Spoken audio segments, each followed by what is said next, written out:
And lastly, we got K-Flock, Dougie B, Cardi B, and Bory300, the Shake It single.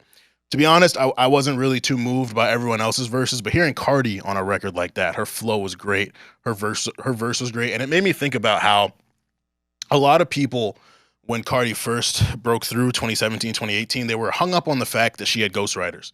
I never really cared about that because she delivered her verses so well. Like, there are so many other artists who have ghostwriters, and I think the ghostwriter thing, I understand it's very antiquated, outdated. It's something that in rap, rap tweaks the rules. So if you're a rapper, they want you to write your raps. But music is collaborative. Like R&B singers have whole songs written for them. There are rappers who have whole songs written for them and they just perform them. So I think the fact that Cardi can perform the songs as well as she does really speaks to how talented she is. And I'm sure she is involved in the writing in some way. People make it this black and white thing where either she writes or she doesn't write. I think every artist in some way participates in their songwriting.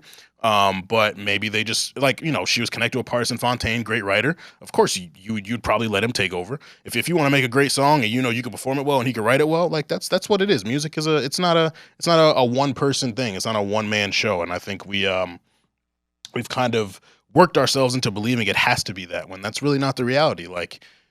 So yeah, I enjoyed hearing Shake It a lot. I'm really looking forward to whatever Cardi B has coming up next.